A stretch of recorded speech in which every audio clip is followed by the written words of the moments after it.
यदि प्रेम का मतलब सिर्फ पा लेना होता तो हर हृदय में राधा कृष्ण का नाम नहीं होता। मैं ना तो तुम्हारी महंगी भेंट से प्रसन्न होता, ना दिखावटी दान दयालुता से। अगर मेरे मन को हर ना है तो मुझे प्रेम से पुकार हो, मैं हाजिर हो जाऊंगा। प्रेम वो नहीं जो इजहार किया जाए, प्रेम तो वो है जो महसूस किया जाए। प्रेम वो नहीं जो पाया जाए, प्रेम तो वो है जो जिया जाए। सच्चा प्रेम वो होता है जिसमें दूर रहने के बाद भी हर पल दिल में उसी इंसान का नाम। प्रेमी का सबसे बड़ा सहारा उसका प्रेम ही होता है। जिससे प्रेम में प्रमाण देना पड़े वह प्रेम नहीं है। प्रेम को प्रमाण की नहीं समझने की जरूरत होती है। जिससे प्रेम करते हो उसे समझने की कोशिश करो। परखने के लिए तो सारी दुनिया पड़ी है। मैं एक प्रेम ही है जो लाख प्रयत्न करो खत्म करने का, लेकिन वो बढ़ता ही जाता है। प्रेम अगर सच्चा होगा तो वो आपकी परीक्षा नहीं प्रति इच्छा करेगा। जिस पर राधा को गुमान है यही वही कृष्ण है जो राधा के दिल हर जगह विराजमान है। समय देखकर नहीं, समय देकर प्रेम करना सीखो। जहां आपकी कोई कीमत नहीं है वहां पर रुकना अनुचित है, चाहे वो किसी का घर हो या किसी का दिल। प्रेम में कोई वियोग नहीं होता। प्रेमी अंतिम योग, अंतिम मिलन है। दिल से जो दिया जा सकता है वो हाथ से नहीं, और मौन से जो कहा जा सकता है वो ऐसे नहीं। अपने कभी छोड़कर नहीं जाते और जो चले जाए वो अपने नहीं होते। प्रेम सुख के साथ दुख भी लाता है, पर जो उस दुख को सुख समझता है उसका प्रेम शुद्ध और सच्चा है।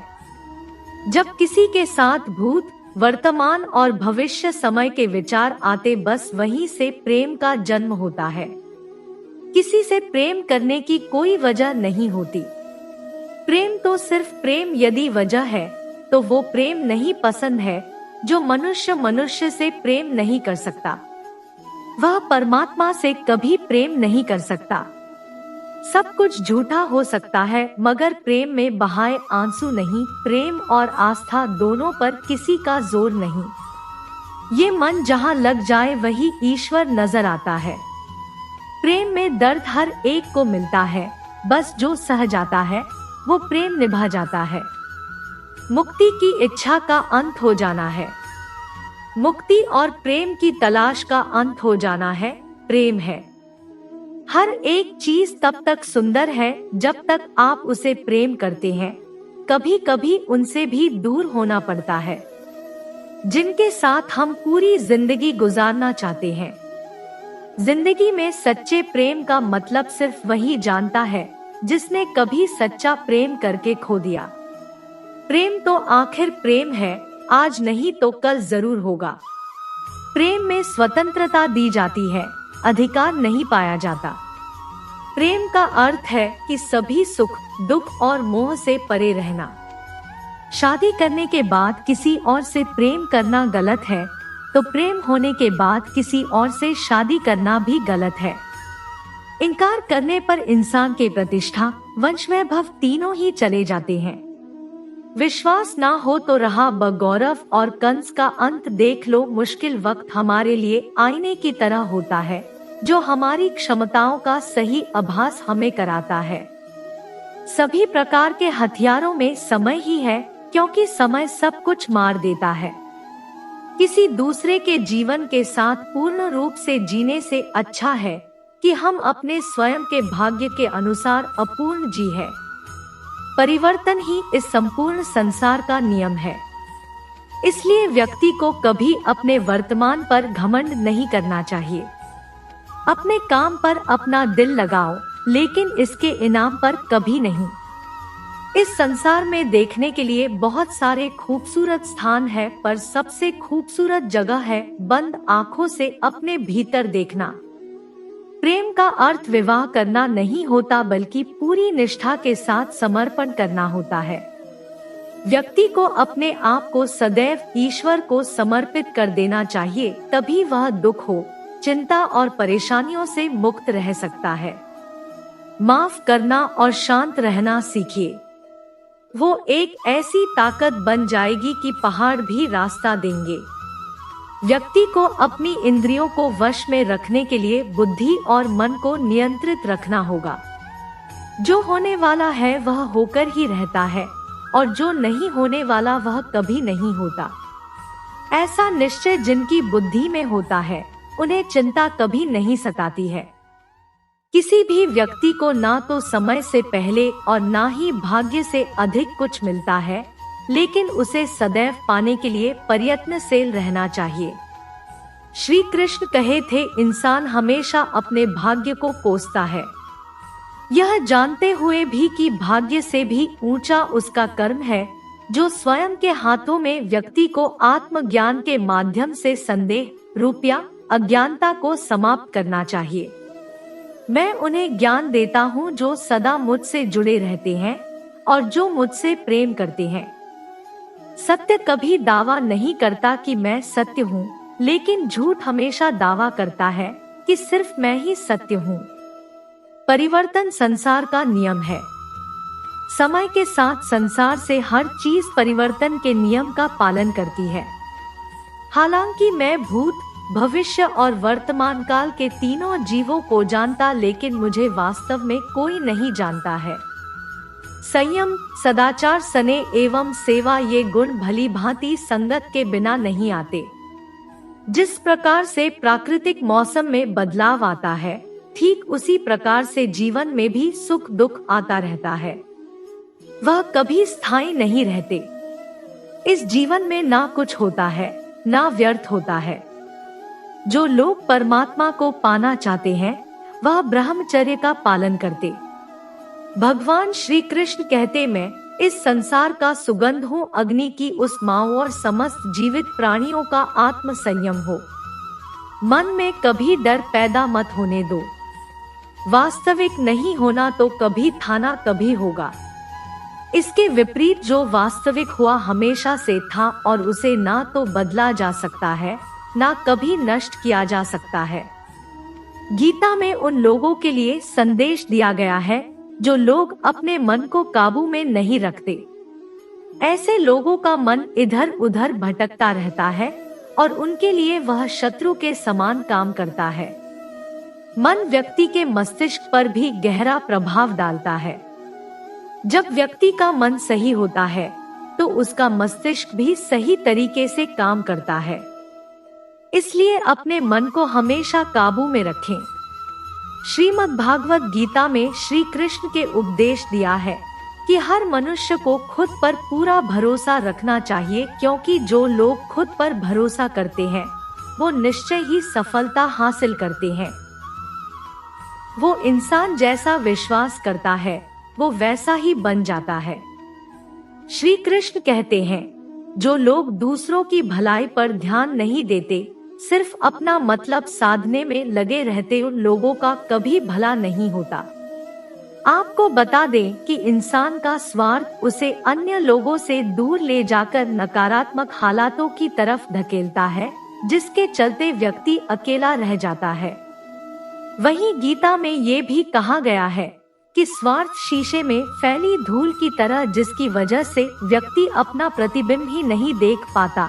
वहीं अगर आप चाहते हैं कि आप भी अपना जीवन खुशीपूर्वक व्यतीत करें तो इसके लिए ये जरूरी है कि आप अपने स्वार्थ को कभी अपने पास नहीं आने दें, क्योंकि स्वार्थी मनुष्य दोस्ती भी सिर्फ अपना स्वार्थ निकालने के लिए करते हैं।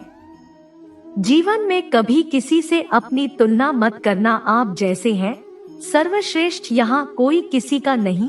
सबको मतलब की बीमारी है, समय नहीं रोकता। यदि आज बुरा चल रहा है तो कल अवश्य अच्छा आएगा। आप केवल निस्वार्थ भाव से कर्म कीजिए और वही आपके हाथ में। परेशानी आए तो ईमानदार रहें, धन आए तो सरल रहे, अधिकार मिले तो विनम्र मिले और क्रोध आने पर शांत रहे। यही जीवन का प्रबंधन कहलाता है। किसी दूसरे को कष्ट देकर हासिल किए गए सुख की उम्र बहुत छोटी होती है। जीवन में खुद की बुराइयां सुनना भी बेहद जरूरी है, क्योंकि रोजगारी फिर सुनोगे तो कभी आगे नहीं बढ़ोगे। अच्छे काम करने के बावजूद भी लोग केवल आपकी बुराइयां ही याद रखेंगे। इसलिए लोग क्या कहते हैं, इस पर ध्यान मत दो। अपने कार्य करते रहो। संसार जरूरत के नियम पर चलता है। सर्दियों में जिन सूरज का इंतजार होता है, उसी सूरज का गर्मियों में तिरस्कार भी होता है। अतः आपकी कीमत तब होगी जब आपकी जरूरत होगी। अभिमान को आने मत दो और स्वाभिमान को जाने मत दो। अभिमान तुम्हें उठने नहीं देगा और स्वाभिमान तुम्हें कभी गिरने नहीं देगा। कर्म में विश्वास रखो, आपको अपनी अपेक्षाओं से सदैव अधिक मिलेगा। मांगना नहीं कमाना सीखो, फिर चाहे इज्जत हो या दौलत। सोच का ही तो फर्क होता है, वरना समस्या है आपको कमजोर करने के लिए नहीं बल्कि मजबूत बनाने के लिए आती है। जिस दिन आप अपनी हंसी के मालिक खुद बन जाओगे, तब आपको कोई भी रोल आ नहीं सकता। अगर कोई आपसे मांगे तो दे दिया करो, क्योंकि भगवान ने आपको देने वालों में रखा है, मांगने वालों में नहीं। समझदार इंसान का दिमाग चलता है और नासमझ इंसान की जुबान। गरीब रहोगे तो कोई ध्यान नहीं देगा। मेहनत करोगे सब हंसेंगे और कामयाब होंगे तो सब जलेंगे। ताकत अपनी शब्दों में डालो, आवाज में नहीं, क्योंकि फसल बारिश से उगती है, बाढ़ से नहीं। याद रखना, अच्छे वक्त को देखने के लिए बुरे वक्त को भी झेलना पड़ेगा। सेवा सबकी करो, लेकिन आशा किसी से मत रखो, क्योंकि सेवा का असली मूल्य भगवान ही देते। खुद को काट कर भी रख दोगे तो ये दुनिया आपसे खुश नहीं होगी। इसलिए वो करो जो मन चाहे, वो नहीं जो दुनिया चाहे, क्योंकि दुनिया की पसंद को बदलते वक्त नहीं लगता। घमंड के अंदर सबसे बुरी बात ये होती है कि वो आपको कभी महसूस नहीं होने देगा कि आप गलत है। जिंदगी में दो चीजों का कभी घमंड मत करना, पैसा और सूरत। गरीबी आते देर नहीं लगती और चेहरा किसी हादसे में बदलती जरा भी वक्त नहीं लगता। जितना कम बोलोगे उतना ज्यादा प्रभावशाली आपके शब्द होती जाएंगी। रिश्तों को जोड़े रखने के लिए कभी अंधा, कभी गूंगा, कभी बहरा होना पड़ेगा। यदि कहने के लिए कुछ अच्छा नहीं है तो चुप रहना एक बेहतरीन विकल्प। कोई आज तो कोई कल बदलता है, यकीन करो सब बदलते हैं। दुनिया बड़ी भुलक्कड़ है, वो तो उतना ही याद रखती है जितनी से उसका मतलब होता है। सहारा कोई कोई ही देता है, धक्का देने को हर शख्स तैयार बैठा है। अपने कमियों को केवल हम दूर कर सकते हैं और कोई नहीं, बल्कि सब केवल इसका फायदा उठाना जानते।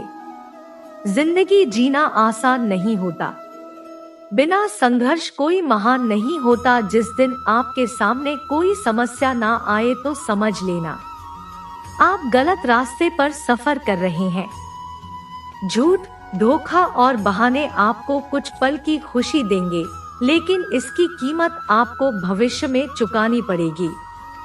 लोग कहते हैं पैसा रखो, बुरे वक्त में काम आएगा, लेकिन सच तो ये है कि सिर्फ श्री कृष्ण पर भरोसा रखो, वो बुरा वक्त आने ही नहीं देंगे।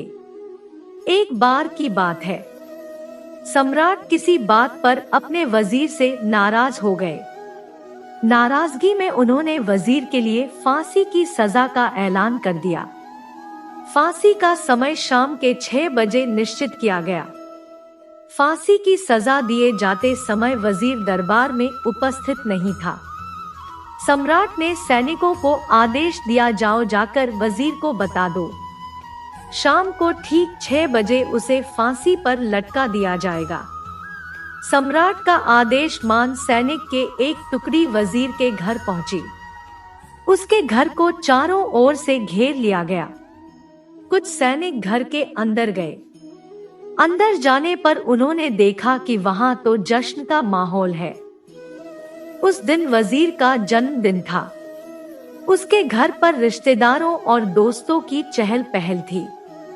संगीत बज रहा था, नाच गाना चल रहा था। पूरे घर में पकवान की खुशबू फैल रही थी। कुल मिलाकर वहां माहौल बड़ा खुशनुमा था। सैनिकों ने भरी महफिल में ऐलान कर वजीर को फांसी की सजा के बारे में बताया। ये भी बताया कि फांसी शाम 6 बजे दी जाएगी।